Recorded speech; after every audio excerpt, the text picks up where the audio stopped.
Just when you thought it was safe to watch videos again on the internet comes Tales from Someplace Besides the Garage. Okay, guys, I'm back. Again, not really prepared, just decided it was time to do a video. And for as long as this software is going to work, I know my software that came with my webcam no longer works on this computer.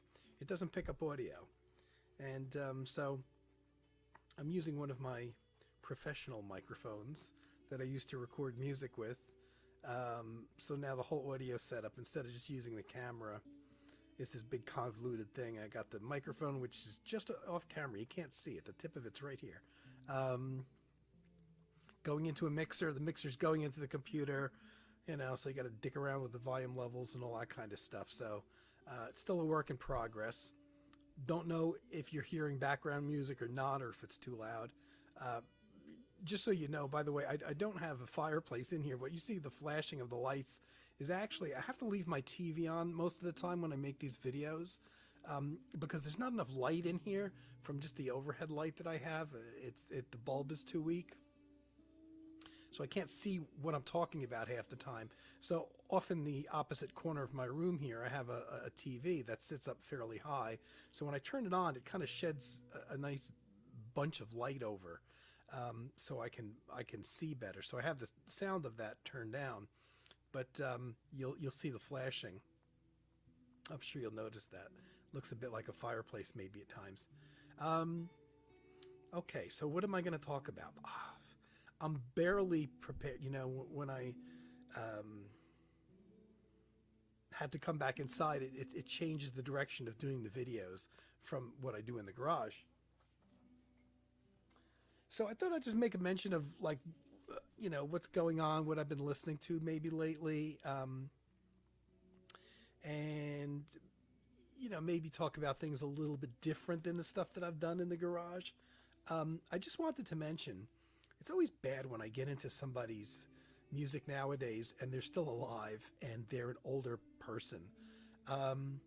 Because sure enough, just yesterday, Saturday, it was announced that Joseph Jarman passed away.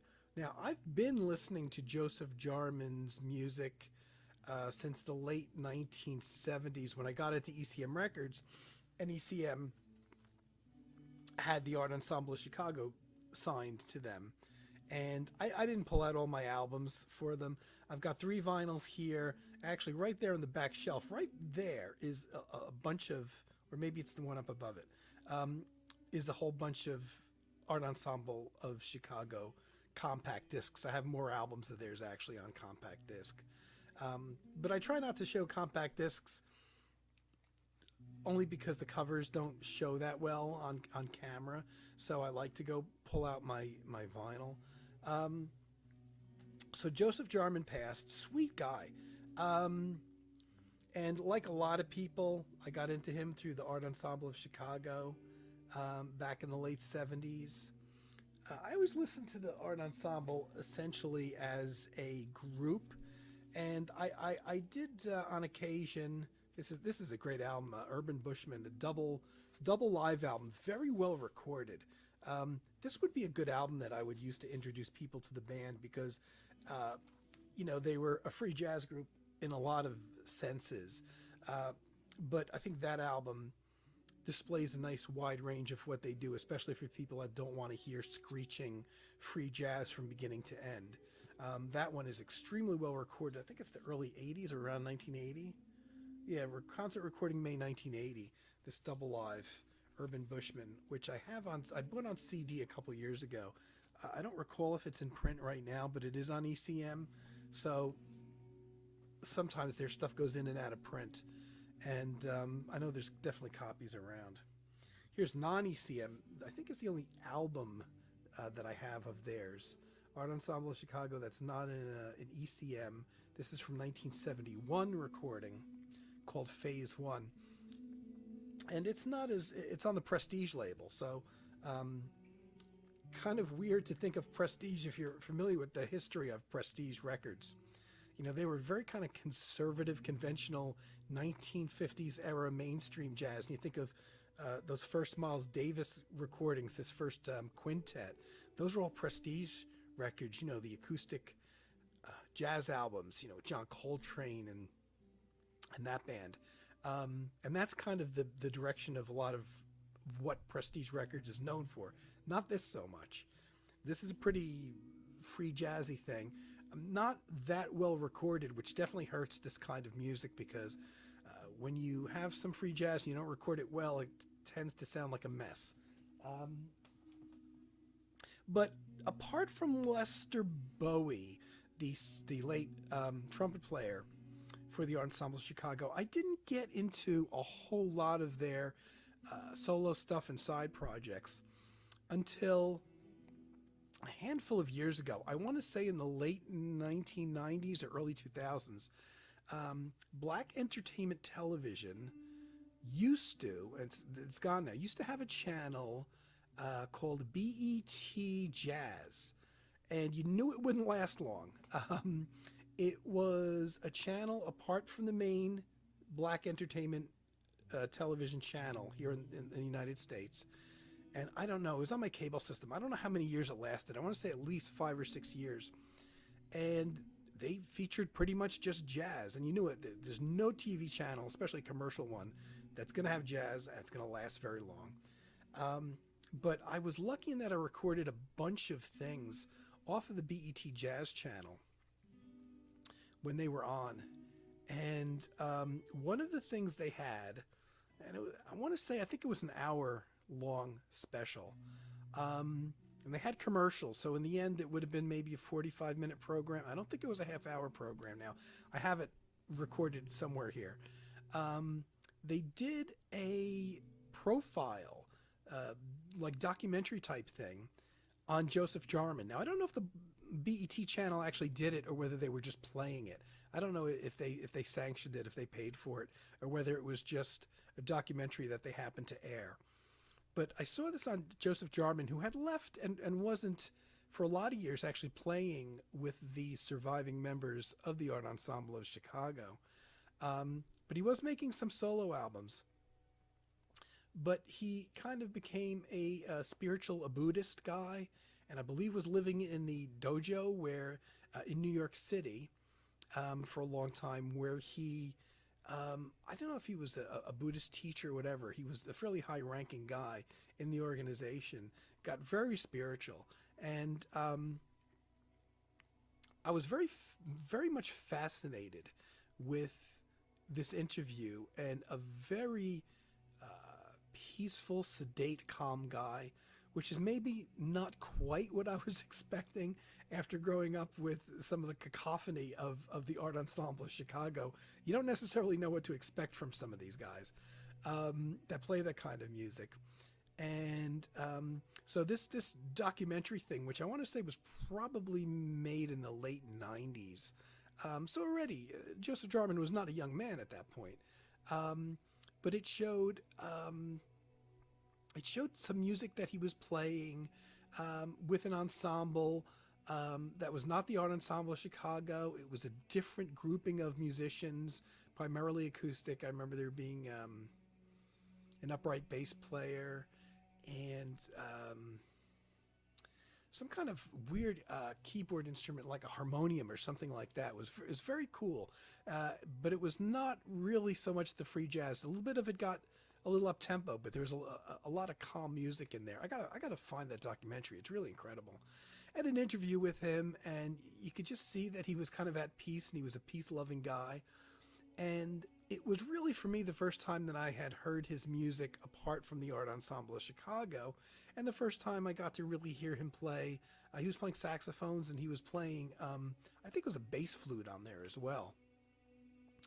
And you could really tell what he was playing. I'm trying to think, I don't think there was another horn player in the ensemble. So you really got to hear what his playing sound like versus in the Art Ensemble of Chicago when you got a bunch of horn players there and you're not sure who's doing what. So that kind of got me interested in hearing a little bit of his music, and I didn't at the time find current music of his. like the kind of thing that was in the documentary, which I'd still look for because it was very interesting. This would have been stuff he did in the late '90s, I'm guessing, or in that period. Probably he was doing similar music for a long time with various musicians. And just looking in the last day or so since he passed away, I see some interesting combination um, of musicians that he worked with. I know he did something with Leroy Jenkins, the avant-garde violinist. That might be maybe a bit more in the free jazz thing, but he also had an interesting trio with no percussion that he did, and I want to say it was Myra Medford that he was playing with, who I believe he was playing with in this documentary as well, who's a pianist, but I think she was the person also, I could be mistaken, in this documentary, that was also playing the harmonium. And he had a trio with Abdul Wadud on cello, I believe. I should have prepared better for this, but it would be fitting that that was the kind of band that he had, no wild percussion or anything. So, something that maybe Joseph Jarman wasn't as well known for is a more kind of calm and peaceful kind of music, apart from the Art Ensemble of Chicago. But after I had viewed this documentary on him, I went online and I did find I like small ensembles anyway, and I did find this album which has been released with several different covers over the years, called Alone Together, Joseph Jarman and Anthony Braxton, and it is just the two of them, which is what made me pick this one up. It's actually an album recorded on one day, December 29th, 1971, so it's an old thing. But it was just these two guys playing various clarinet, saxophone, piano, flute, and voice. Joseph Jarman plays a little bit of synthesizer. 71, I don't know what kind of synthesizer was really around in 71. There's not a lot of it on the album. But it does go to show you how forward-looking Joseph Jarman was. Jarman also plays flutes, saxophone, bells, voice. And it's just a typical album-length thing. It's maybe a 40-minute album. But it's nice because it's very different. There's no rhythm section. It's kind of very different from what you expect, maybe from Joseph Jarman if you're only familiar with him from the Art Ensemble of Chicago. This actually is not the best. There's an original cover which was a cartoonish drawing, which was actually very cool, which I believe was the original album cover. So and this has probably been released, by different record labels over the years too, depending on what copy you get in Europe. The original cover is actually very cool, better than this one actually.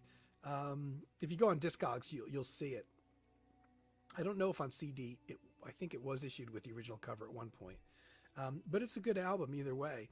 And if you're not quite into a lot of the free jazz stuff, but you kind of want to kind of skirt into that area, or maybe just discover some more accessible music, maybe by Joseph Jarman and certainly by Anthony Braxton, this 1971 album is really a good place to go. I'd like to hear more. So I just wanted to give a big thumbs up to Joseph Jarman. And the sad thing is it's only after I saw that documentary. Actually, I saw it and I recorded it, and I really didn't rewatch it again for a bunch of years. And then about 2 years ago, I pulled out that Joseph Jarman documentary, and I watched it again. And that is the point that made me go out and seek that album out in particular, and really begin to appreciate Joseph Jarman as an individual player, not just as a member of the band.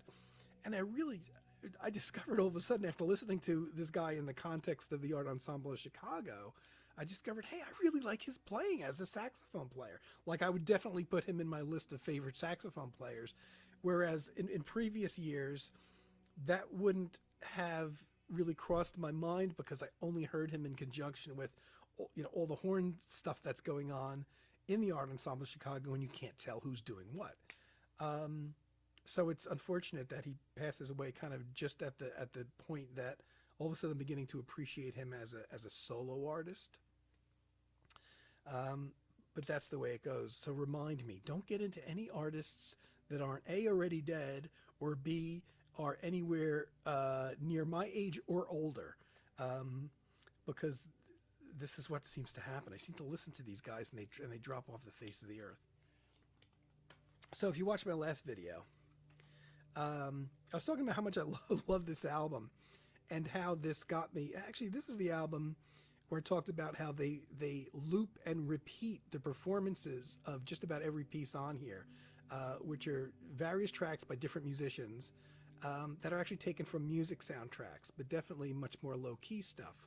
And if you didn't read the booklet and realize that these were actually from movies, you might think for the most part that this music was kind of created for this album for relaxation, meditation, concentration, where it's not. It's all movie soundtrack music, actually.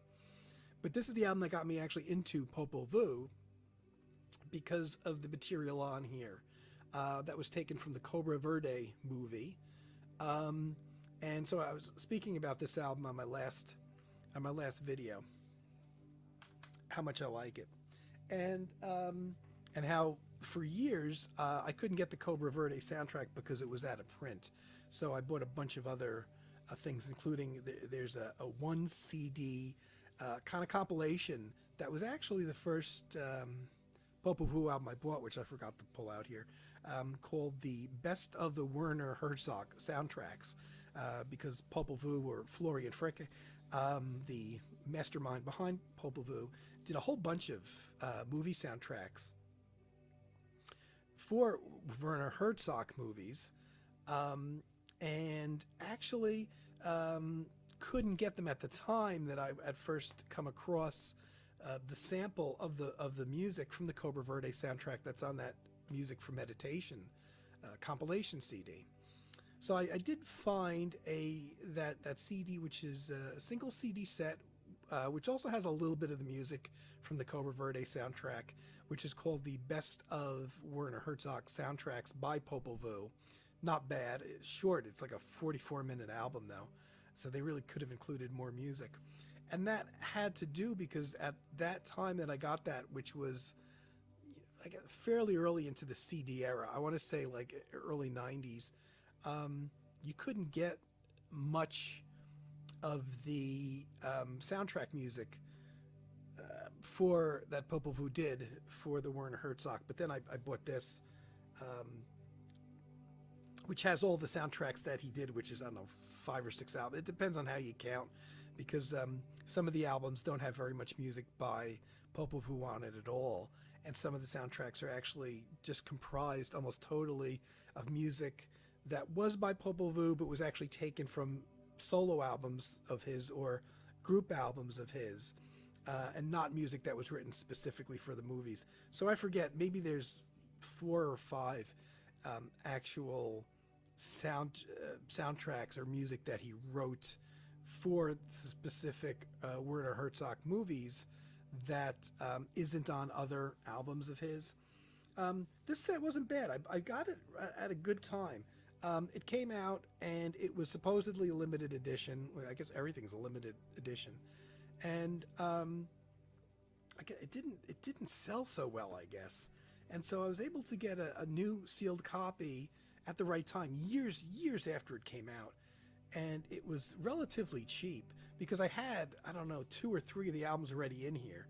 And I think for the price of maybe 2 CDs, I was able to get the whole thing. There's no rare material in here, so you could essentially buy the individual discs and not be missing anything. The only thing that comes with it is there's this booklet here, but all it is, there's not a lot of information, if any, about the actual recording sessions, which is what I want to read about, as much as it's about, there's just still frame photos from the movies, which I guess they figured they had to put something in the box set that you couldn't get outside of the box set, but it still frames from the movies. And whether or not you're interested in the movies, essentially you would be buying this for the music.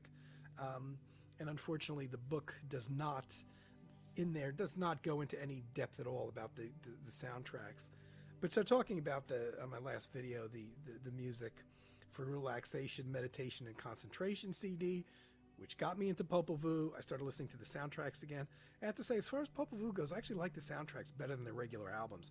I only have a couple of their regular albums. Well, a couple. I want to say maybe 4 or 5.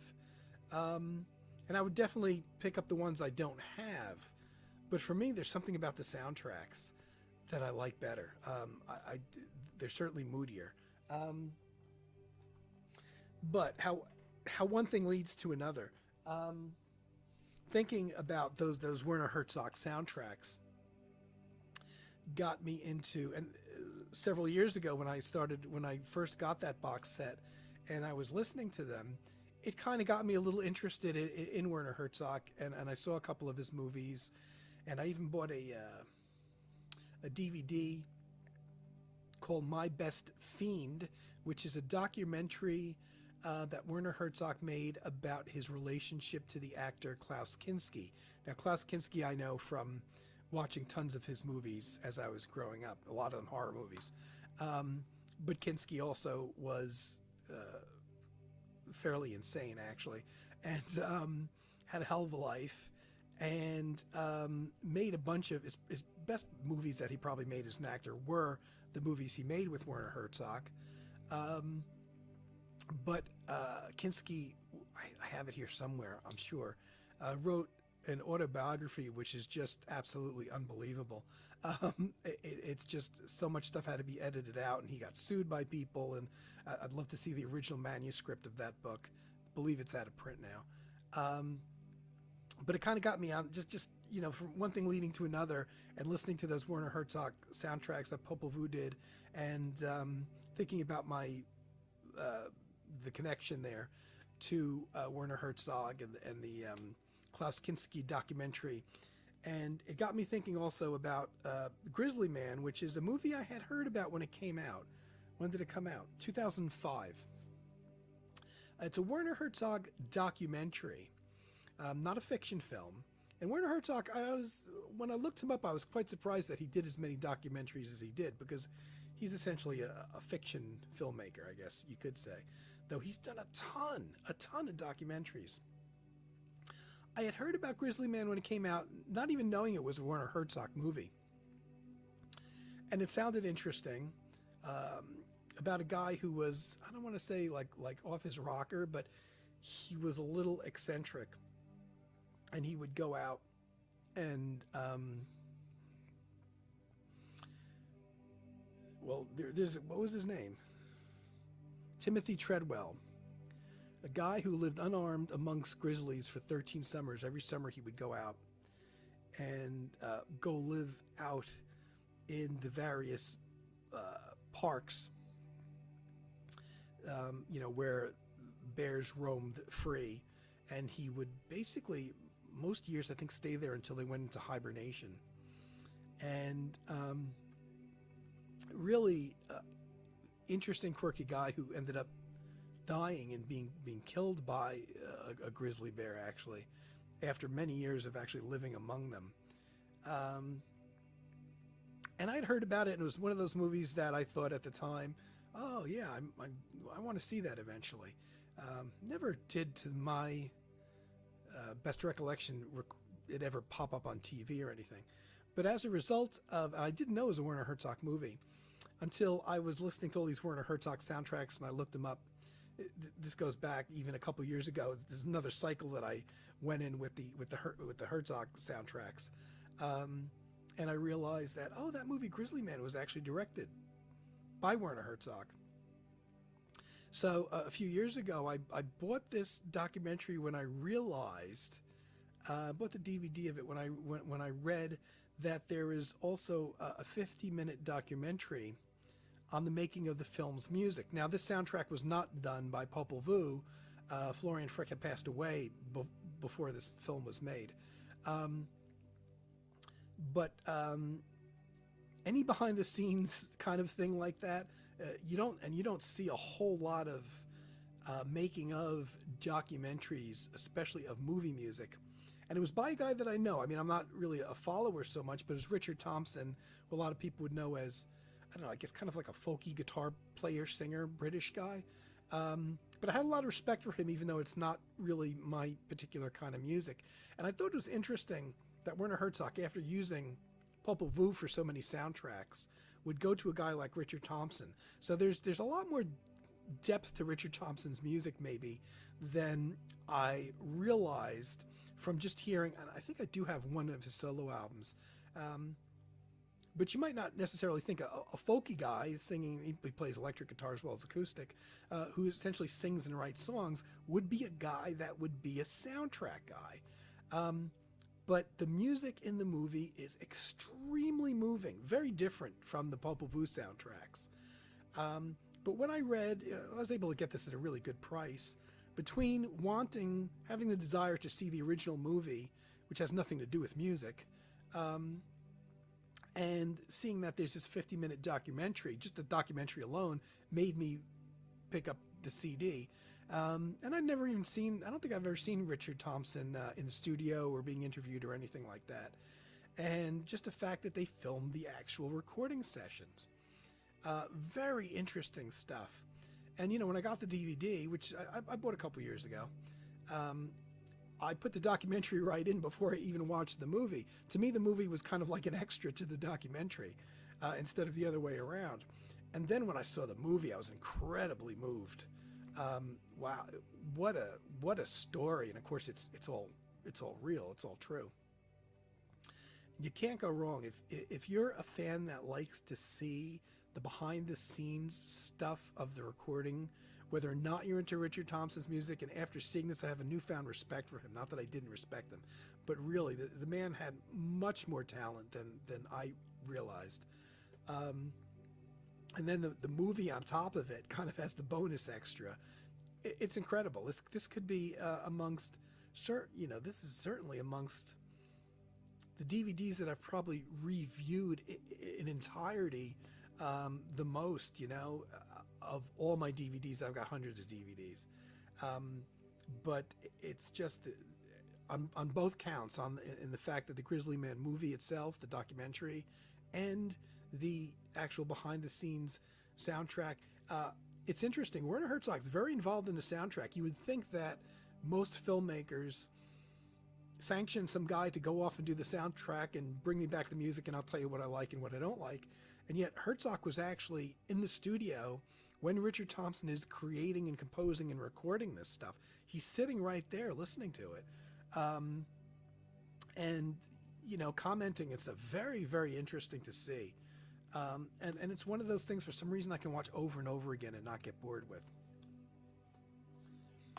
So that's what I've been paying attention to, and probably just talking about this now, even though I'm talking about this now, I grabbed the wrong thing. Edit. Just talking about this again makes me want to play this once again. I'm sure this was a fairly acclaimed film, even if it wasn't a big commercial success. I think this is pretty easy to get a hold of. Now, because I'm here and things are a little bit different than obviously when I'm in the garage during the non-winter times of the year, I thought I'd throw something else out there.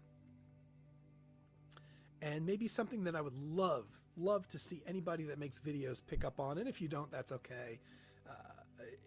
If you want to leave a comment or something like that. But I had this idea kind of for a thread. Whether or not anybody picks up on it, maybe doesn't matter as much. But it was just something that crossed my mind.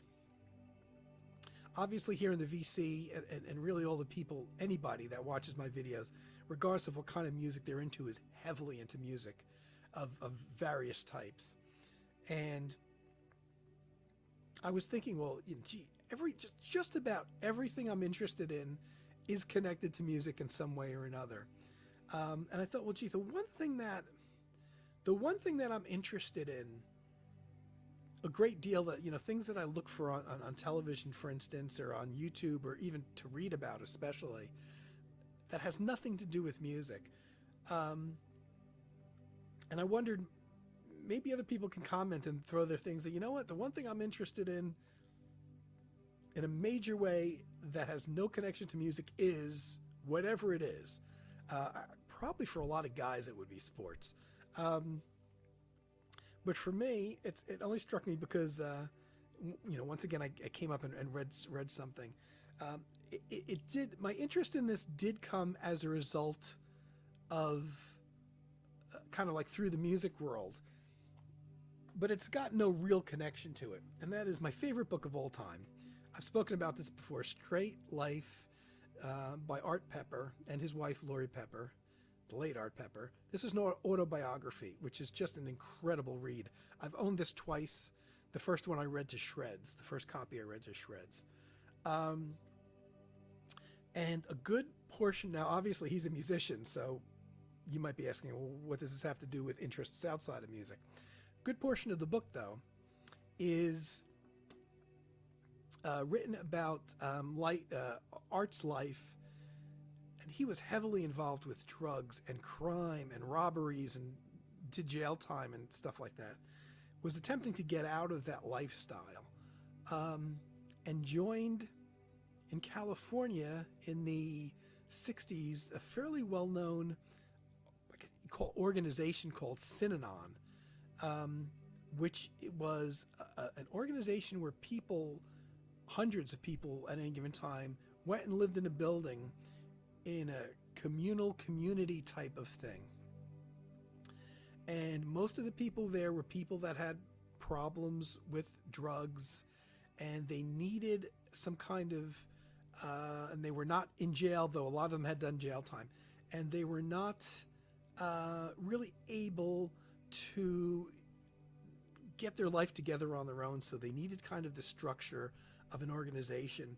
And this thing, Synanon, became kind of like a commune thing that initially was very good, but over the years, because of the guy who was running it and who created the program, it started taking on more and more, became kind of like a cult. And I first heard of Synanon when somebody wrote a book about it, and I heard in the late 70s. I can remember driving around in my car, so I was like 18 or 19, and this guy was being interviewed on the radio about Synanon and its history. I'd never heard about it before then, but I live on the East Coast, so maybe a lot of people in California may have grown up and heard about it, even if they weren't 100% aware of exactly what this organization was. And from that point on, hearing this guy interviewed, I didn't end up picking up that book, but I became fascinated by it and kind of forgot about it.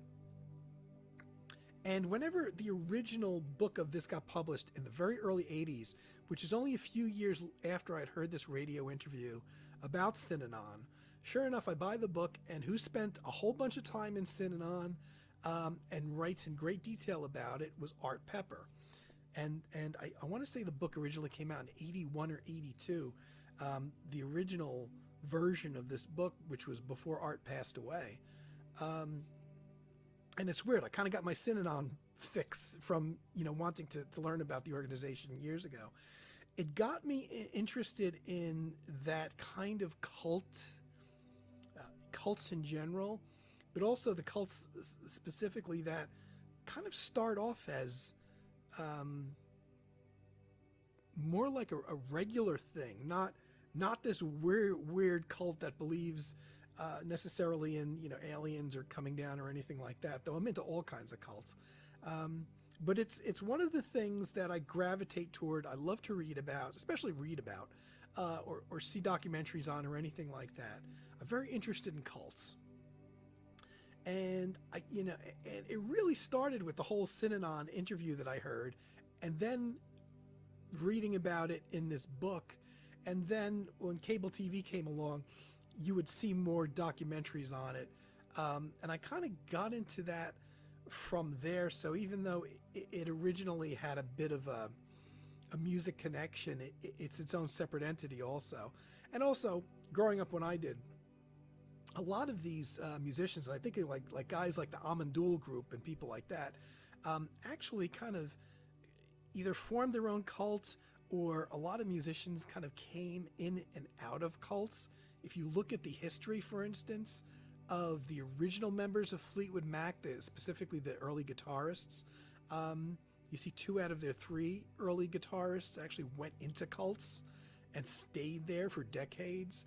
And so maybe there is a music connection, but I'm also interested in the cults in general and the lifestyle and how, you know, people get into these and sometimes they never get out. Now, 2 of the 3 Fleetwood Mac guitarists, not Peter Green, but the other 2 that were in the group originally, both of those guys went into cults and I believe still remain there to this day in the various cults that they joined, which were maybe more plentiful in the late 60s, but there's probably no shortage of them today. Maybe they're just a bit more underground, whatever. So that's my one, I guess, passion that maybe not really connected to music, even though a lot of musicians have been members of and kind of gone in and out of these cults. So if you're so inclined and you're a person that makes videos and maybe you want to make mention of the one thing that you may be into that's not necessarily music related, that would be great. Okay, so this went a lot longer than I intended, like many of my videos do. So I'm just going to cut it short. Thanks for watching, and hope everybody's doing well. And, you know, hopefully I'll get back soon. Okay, everybody, take care.